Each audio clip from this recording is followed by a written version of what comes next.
होती ही है।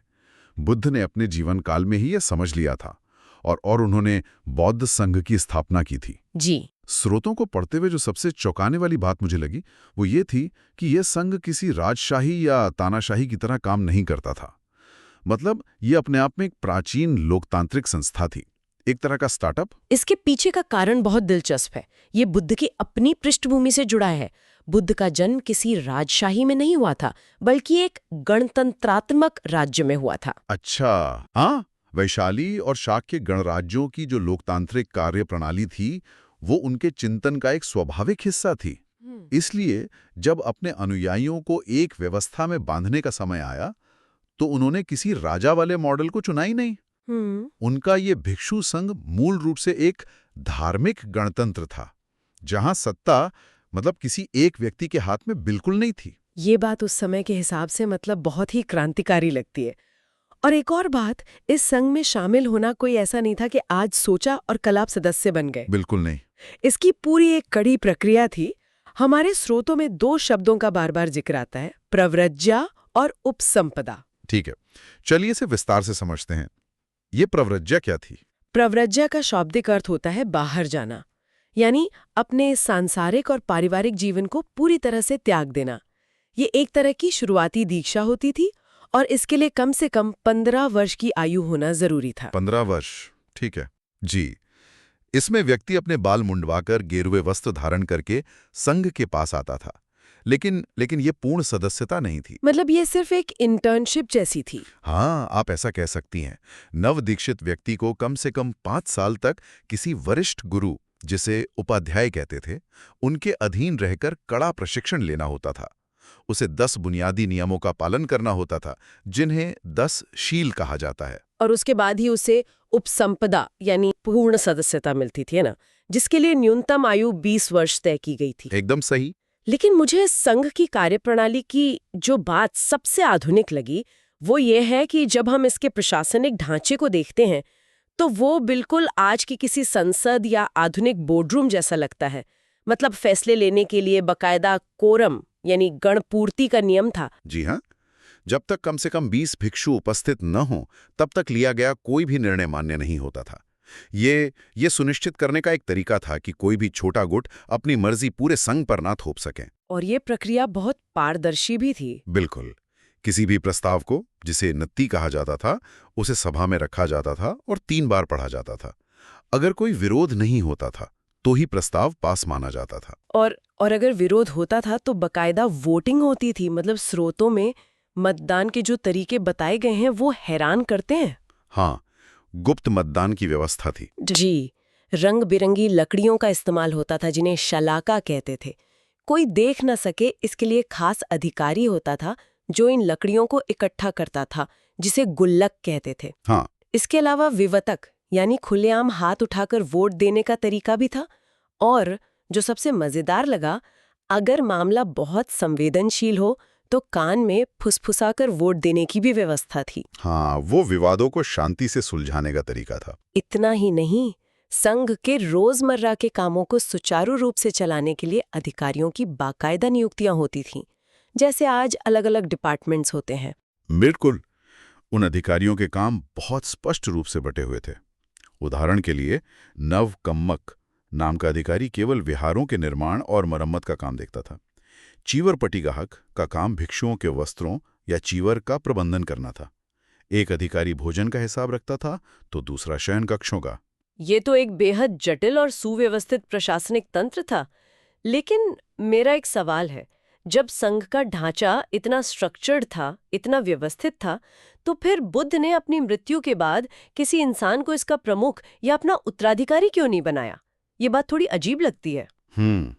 ये सवाल बार बार जहन में आता है, लेकिन इसका जवाब बुद्ध की सत्ता को लेकर जो गहरी समझ थी उसमें छिपा है। कैसे? बुद्ध ने अपने सबसे करीबी शिष्य आनंद से बहुत स्पष्ट रूप से कहा था कि मेरे जाने के बाद मेरे द्वारा दिए गए धर्म यानी उपदेश और विनय यानी नियम ही तुम्हारे मार्गदर्शक होंगे। वे अच्छी तरह जानते थे कि यदि सत्ता किसी व्यक्ति विशेष के इर्द गिर्द केंद्रित हो गई तो उस व्यक्ति के भ्रष्ट होने की पूरी संभावना है। हाँ, सत्ता इंसान को भ्रष्ट कर सकती है। बिल्कुल। व्यक्ति कमजोर हो सकता है, लेकिन सिद्धांत और नियम नहीं। वो चाहते थे कि संघ सामूहिक विवेक और लोकतांत्रिक तरीके से चले, किसी एक गुरु के आदेश से नहीं। लेकिन जब कोई इंसानी प्रमुख नहीं होता तो संस्था को बिखरने से बचाने के लिए नियमों को बहुत सख्त होना पड़ता है। हाँ, ये तो है। और शायद इसीलिए हम देखते हैं कि भिक्षुओं की जीवन शैली धीरे धीरे बहुत अनुशासित और बंधनों वाली होने लगी। शुरुआत में भिक्षु एक जगह से दूसरी जगह घूमते रहते थे, लेकिन फिर वर्षावास की अवधारणा आई जिसने बहुत कुछ बदल दिया। वर्षावास वास्तव में एक व्यावहारिक समस्या का समाधान था। देखिए, भारत में बारिश के 4 महीनों में यात्रा करना बहुत कठिन हो जाता था। हाँ, नदियां उफान पर होती हैं। जी, रास्ते खराब हो जाते थे। साथ ही बारिश के दिनों में जमीन पर बहुत सारे छोटे कीड़े मकोड़े और नई वनस्पतियां पनप आती थीं, तो पैदल चलने से अनजाने में उनकी हत्या हो सकती थी। जो कि अहिंसा के मूल सिद्धांत के एकदम खिलाफ था। बिल्कुल। इसलिए भिक्षुओं के लिए यह नियम बनाया गया कि वे इन 4 महीनों में यात्रा नहीं करेंगे और एक ही स्थान पर रुकेंगे। और इसी एक नियम ने बौद्ध धर्म को संस्थागत या इंस्टीट्यूशनलाइज करने का रास्ता खोल दिया, क्योंकि जब भिक्षु एक जगह रुकेंगे तो उन्हें रहने के लिए एक सुरक्षित जगह चाहिए। सही कहा। इसी जरूरत ने स्थायी विहारों को जन्म दिया। स्रोतों में राजा बिंबिसार और अनाथपिंडक जैसे धनी व्यापारियों का जिक्र आता है, जिन्होंने भिक्षुओं को बड़े बड़े जमीन के टुकड़े और भवन दान में दिए। मतलब जैतवन और वेणुवन जैसे विशाल विहार अस्तित्व में आए। जो आंदोलन जंगलों और रास्तों पे शुरू हुआ था, वो अब बड़ी बड़ी इमारतों में बसने लगा था। और आप देखिए, जब सैकड़ा भिक्षु एक साथ एक ही इमारत में रहने लगेंगे तो केवल सामान्य सिद्धांतों से काम नहीं चलेगा, सख्त अनुशासन चाहिए। इसी के लिए पातिमोक्ष की रचना की गई। पातिमोक्ष, ये क्या था? यह 227 नियमों की एक बहुत विस्तृत सूची थी, जो स्पष्ट रूप से बताती थी कि एक भिक्षु को क्या नहीं करना है। और इन नियमों का पालन सुनिश्चित करने के लिए उपोसथ नाम का एक समारोह शुरू किया गया। हाँ, उपोसथ के बारे में पढ़ना बहुत दिलचस्प था। हर 15 दिन में अमावस्या और पूर्णिमा को सभी भिक्षु एक जगह इकट्ठा होते थे और इन नियमों को जोर जोर से पढ़ा जाता था। और अगर किसी से कोई नियम टूटा है तो उसे सबके सामने अपना अपराध स्वीकार करना होता था, एक तरह का कन्फेशन। बिल्कुल। और यह व्यवस्था केवल भिक्षुओं के आंतरिक अनुशासन के लिए नहीं थी, यह समाज में संघ की विश्वसनीयता बनाए रखने के लिए थी। वो कैसे? उस दौर में आम जनता ही इन ध्यारों का भरण पोषण करती थी। अगर जनता को ये लगने लगता कि भिक्षु भ्रष्ट हो रहे हैं तो पूरा का पूरा आंदोलन खत्म हो सकता था। ये पाक्षिक स्वीकारोक्ति एक तरह से समाज को ये बताने का तरीका था कि संघ का नैतिक स्तर आज भी ऊंचा है। विश्वसनीयता की इस बात से मुझे यहाँ एक बहुत दिलचस्प और थोड़ा तीखा सवाल याद आ रहा है। जी, पूछिए। एक तरफ संघ इतनी पारदर्शी व्यवस्था बना रहा था, बुद्ध खुद जन्म आधारित वर्ण व्यवस्था को नकार रहे थे। उन्होंने उस समय के समाज को चुनौती देते हुए चांडालों और शूद्रों तक को संघ में प्रवेश दिया और कहा कि निर्वाण पर सबका बराबर हक है। ये बहुत प्रगतिशील था। बिल्कुल था। लेकिन जब महिलाओं को संघ में शामिल करने की बात आई तो बुद्ध बहुत हिचकिचा रहे थे। अंततः आनंद और अपनी सौतेली माँ महाप्रजापति गौतमी के बहुत जोर देने पर उन्होंने महिलाओं को अनुमति तो दी, लेकिन साथ ही ये भविष्यवाणी कर दी कि जो धर्म 1000 साल चलने वाला था वो अब केवल 500 साल ही टिकेगा। मतलब ये एक विरोधाभास नहीं है। आज के नजरिए से देखने पर यह निश्चित रूप से एक विरोधाभास लगता है, लेकिन इसे समझने के लिए हमें आज से 2,500 साल पहले के समाज की संरचना को देखना होगा। ये वो दौर था जब समाज पूरी तरह से पितृसत्तात्मक था। महिलाओं का स्वतंत्र जीवन जीना लगभग असंभव था। बुद्ध की चिंता महिलाओं की आध्यात्मिक क्षमता को लेकर नहीं थी। मतलब उन्हें ये नहीं लगता था कि महिलाएं निर्वाण नहीं पा सकती। बिल्कुल नहीं। अगर ऐसा होता तो वे उन्हें निर्वाण का अधिकार ही नहीं मानते। उनकी मुख्य चिंताएं सुरक्षा और सामाजिक स्वीकृति को लेकर थी। यानी अगर महिलाएं संघ में आती तो उससे संघ के अस्तित्व को ही खतरा हो सकता था। कैसे? देखिए, उस समय भिक्षु भिक्षाटन के लिए जंगलों और सुनसान रास्तों से गुजरते थे। महिलाओं के लिए इस तरह का खानाबदोश जीवन बहुत असुरक्षित था। दूसरी और जो सबसे बड़ी बात थी, उस दौर के समाज में एक ऐसे समुदाय को स्वीकार करना बहुत मुश्किल था जहां पुरुष और महिलाएं पारिवारिक बंधनों से मुक्त होकर एक साथ रह रहे हों। ओह, समाज की नजर में वो बहुत अजीब होता। बिल्कुल। बुद्ध जानते थे कि भिक्षुणियों के प्रवेश से समाज में भ्रांतियां फैलेंगी, अफवाहें उड़ेंगी और इससे समाज संघ को दान देना बंद कर सकता है। तो ये महिलाओं को रोकना नहीं था, ये एक तरह का डैमेज कंट्रोल था। बिल्कुल डैमेज कंट्रोल था। जब उन्होंने महिलाओं को अनुमति दी तो उन्होंने भिक्षुणियों के लिए 8 विशेष नियम, जिन्हें गरुड़ धम कहा गया, वो लागू किए। ये नियम बहुत सख्त थे। जैसे कि उदाहरण के लिए एक नियम ये था कि 100 साल पहले दीक्षित हुई भिक्षुणी को भी उस भिक्षु का सम्मान करना होगा जिसने आज ही दीक्षा ली हो। बाप रे। हाँ, आध्यात्मिक रूप से इसका कोई अर्थ नहीं था, लेकिन सामाजिक रूप से ये समाज को ये भरोसा दिलाने की एक कोशिश थी कि संघ अभी भी पारंपरिक पदानुक्रम का सम्मान कर रहा है और कोई बड़ी सामाजिक क्रांति नहीं भड़का रहा है। ये बहुत स्पष्ट करता है कि नियम केवल अध्यात्म के लिए नहीं बन रहे थे, बल्कि सर्वाइवल के लिए भी बनाए जा रहे थे। खैर, अब आते हैं उस दौर पर जब बुद्ध का परिनिर्वाण हो गया। जी। संविधान और नियम तो बन गए, लेकिन जब उन्हें लागू करने वाले या व्याख्या करने वाले मौजूद नहीं रहे, तो स्वाभाविक था कि दरारें पड़ना शुरू हो गईं। बुद्ध के तुरंत बाद 483 ईसा पूर्व में राजगृह में पहली संगीति या परिषद हुई। हाँ, और पहली संगीति का उद्देश्य बहुत साफ था, बुद्ध की शिक्षाओं को सहेजना, ताकि वे समय के साथ लुप्त या विकृत न हो जाएं। आनंद ने बुद्ध के उपदेशों को सूत्र पिटक में संकलित किया और उपाली ने नियमों को विनय पिटक में। मतलब ये बौद्ध धर्म का आधिकारिक संविधान तैयार करने जैसा था। बिल्कुल, और ये दौर काफी शांतिपूर्ण था। लेकिन शांति ज्यादा दिन नहीं टिकी। करीब 100 साल बाद 383 ईसा पूर्व में वैशाली में जो दूसरी संगीति हुई, उसमें इस धर्म का पहला बड़ा विभाजन हो गया। और जब हम इसके कारण पढ़ते हैं तो सच बताऊं थोड़ा अजीब लगता है। हाँ, नमक वाला विवाद। हाँ, पूर्वी और पश्चिमी भिक्षुओं के बीच 10 नियमों को लेकर भयंकर विवाद हुआ। इनमें सबसे प्रमुख विवाद क्या था? सींग में नमक रखना, इसके अलावा दोपहर के बाद भोजन करना या छाछ पीना। मतलब क्या वाकई इतिहास के इतने महान विचारक नमक और छाछ पर लड़कर अलग हो गए? अगर हम इसे बड़े परिप्रेक्ष्य में देखें तो सतह पर यह बहुत मामूली बात लगती है, लेकिन हमें इसके पीछे के तंत्र को समझना होगा। नियम यह था कि भिक्षु भोजन का भंडारण नहीं कर सकते। उन्हें हर दिन केवल उतना ही भिक्षा में लेना था जितना वे उसी दिन खा सकें। ये नियम उन्हें समाज पर निर्धर और विनम्र बनाए रखने के लिए था। सींग में नमक बचाकर रखने का सीधा मतलब था कल के लिए संचय करना। ओह, तो ये अपरिग्रह या कुछ भी इकट्ठा न करने के मूल सिद्धांत का सीधा उल्लंघन था। बिल्कुल।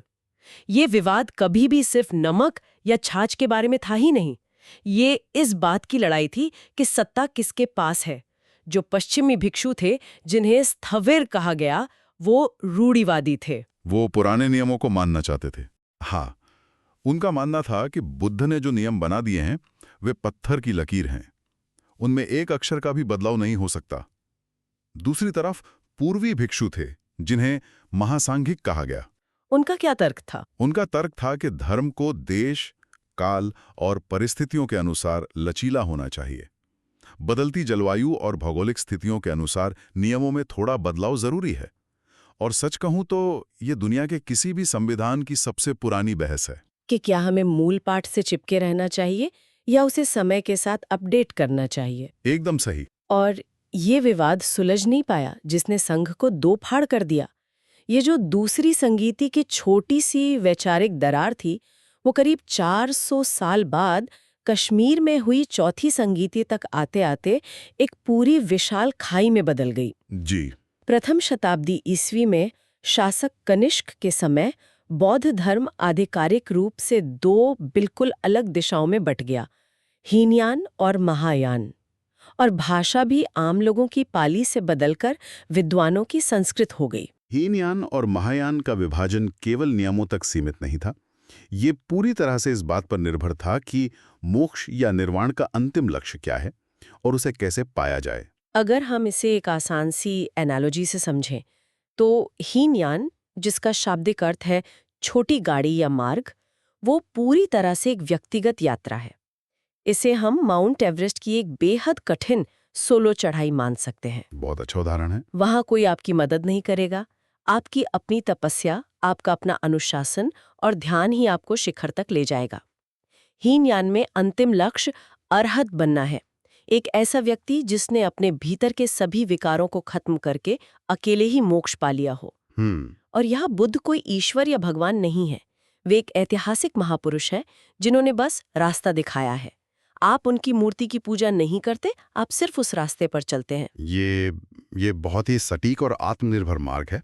लेकिन महायान, जिसका अर्थ है बड़ी गाड़ी, उसने इस पूरी सोच को ही पलट दिया। तो अगर हीनयान एक सोलो चढ़ाई है, तो महायान क्या है? महायान को आप उस पहाड़ पर जाने वाली एक विशाल बस मान सकती है। बस? हाँ, और इस बस का जो मुख्य व्यक्ति यानी ड्राइवर है, वो है बोधिसत्व। बोधिसत्व कौन होते हैं? बोधिसत्व वो है जो ज्ञान और मोक्ष के बिल्कुल करीब पहुंच चुका है, लेकिन वो एक कसम खाता है। वो प्रतिज्ञा करता है कि जब तक संसार का हर एक प्राणी, हर एक दुखी इंसान निर्वाण प्राप्त नहीं कर लेता, तब तक वो खुद अंतिम मोक्ष में प्रवेश नहीं करेगा। मतलब वो अपना मोक्ष टाल देता है? जी, वो दूसरों की मदद करने के लिए बार बार जन्म लेगा। अरे वाह! मतलब यहाँ केंद्र में खुद की मुक्ति नहीं बल्कि करुणा है। ये तो पूरी तरह से एक समष्टिवादी या सामूहिक दृष्टिकोण हो गया। बिल्कुल। और इसी करुणा के विचार ने बौद्ध धर्म का स्वरूप पूरी तरह से बदल दिया। चूंकि बोधिसत्व आपकी मदद कर सकते हैं, इसलिए लोगों ने उनकी प्रार्थना शुरू कर दी। इसी दौर में त्रिकाय सिद्धांत अस्तित्व में आया। ये त्रिकाय सिद्धांत क्या है? इसे थोड़ा सरल करके समझाइए। त्रिकाय का अर्थ है बुद्ध के 3 रूप। महायान विचारकों ने कहा कि जो ऐतिहासिक बुद्ध हमारे बीच आए थे, वे तो केवल उनका भौतिक शरीर या निर्माण काय थे।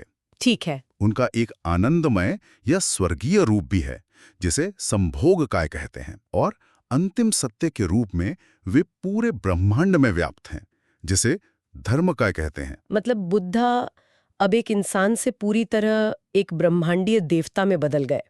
और जाहिर है, जब कोई देवता बन जाता है तो फिर मूर्तियां बनेंगी, उनकी पूजा होगी, मंत्र पढ़े जाएंगे। जी। जो धर्म कर्मकांडों के विरोध से जन्मा था, जी। आम इंसान तक पहुंचने के लिए वो खुद अनुष्ठानों और मूर्ति पूजा का केंद्र बन गया। ये इतिहास का एक बड़ा मोड़ था।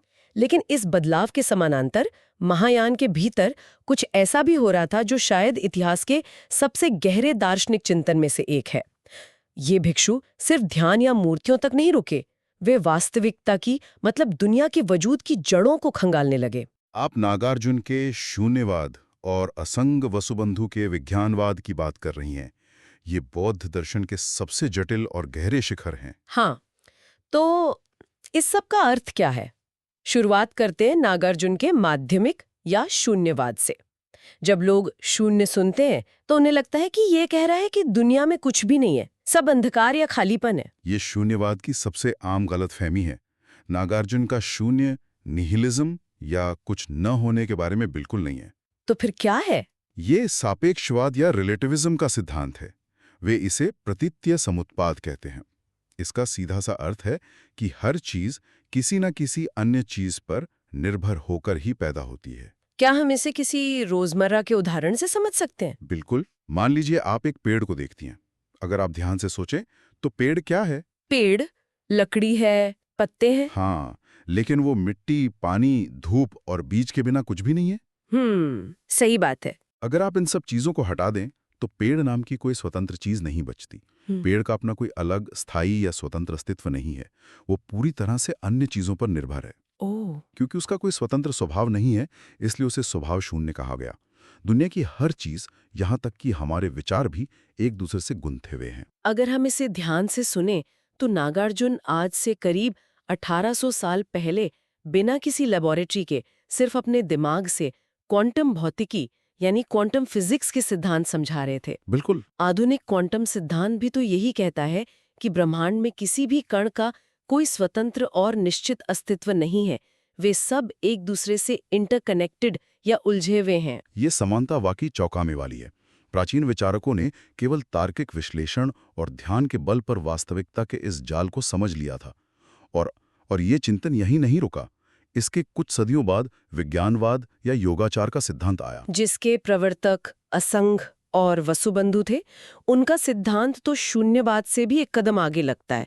वो कहते हैं कि ये जो बाहर की दुनिया हमें ठोस लगती है, ये पहाड़, ये नदियां, इनका कोई वास्तविक अस्तित्व है ही नहीं। सब कुछ केवल हमारे चित्त या चेतना यानी माइंड का खेल है। विज्ञानवाद के अनुसार जो कुछ भी हम अनुभव करते हैं वो सिर्फ हमारे दिमाग के भीतर चल रहा है। उन्होंने आलय विज्ञान की एक अवधारणा दी।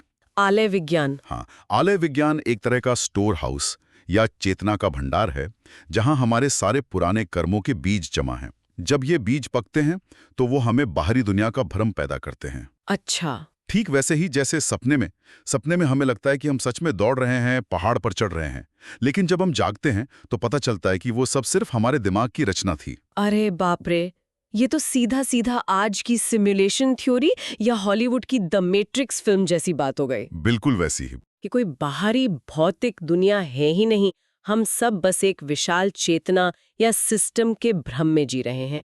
ये सोचना ही रोंगटे खड़े कर देता है कि उस जमाने के विचारक वास्तविकता की परतें इस तरह उधेड़ रहे थे। जी। हालांकि हमारे स्रोत ये भी बताते हैं कि हर कोई इससे सहमत नहीं था। हीनयान के कुछ संप्रदाय जैसे वैभाषिक और सौत्रांतिक मजबूती से ये मानते थे कि बाहरी दुनिया बिल्कुल असली है। और यही बौद्ध दर्शन की खूबसूरती है। ये बिल्कुल कोई एक किताब या एक आदेश नहीं था जिसे सबने चुपचाप मान लिया।